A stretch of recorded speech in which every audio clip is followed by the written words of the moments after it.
What I found most memorable about A Midsummer's Night Dream was that Aegeus wanted his daughter Harima to marry the man that he picked out for her, Demetrius. She kind of went against her father, was like, no, I want to marry Lysander.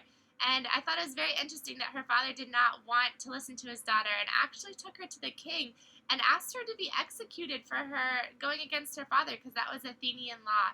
I thought it was very interesting that she was given an ultimatum to decide between becoming a nun, marrying him, or choosing the death penalty, something that I would never want to do today.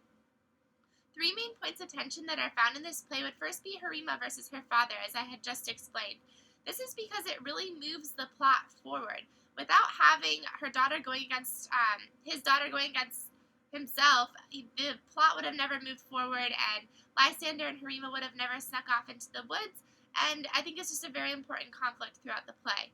The second would be Helena versus Harima. This is because although the girls are friends, they always have boy drama going on.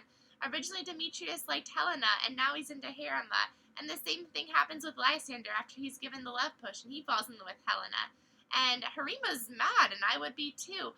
But it's very interesting that at the end, since it is a comedy, both end up with the guy that they wanted, and that did cause a lot of tension throughout the play.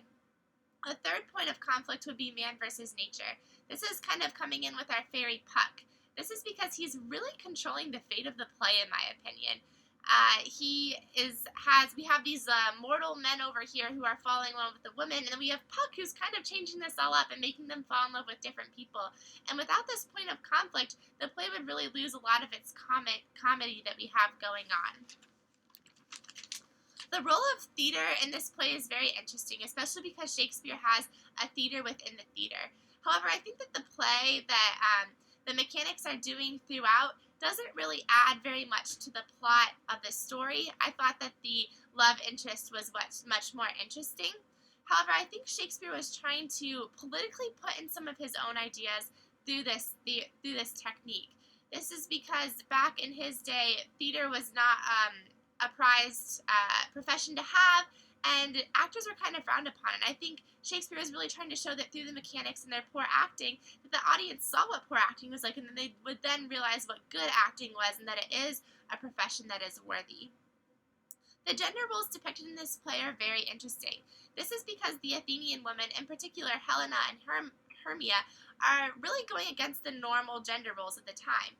In particular, Hermia wanted to fall in love with Lysander and go against her father's will, and Helena was very persistent in chasing the man that she wanted to marry, which is very opposite for that time period.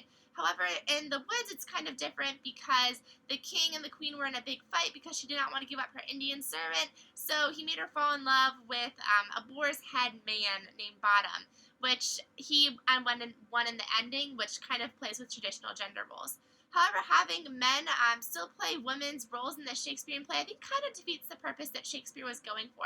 I think he was trying to give women more rights, but he wasn't quite ready, and that's why the men were still playing the women. I think it really does take away from what Shakespeare was trying to do.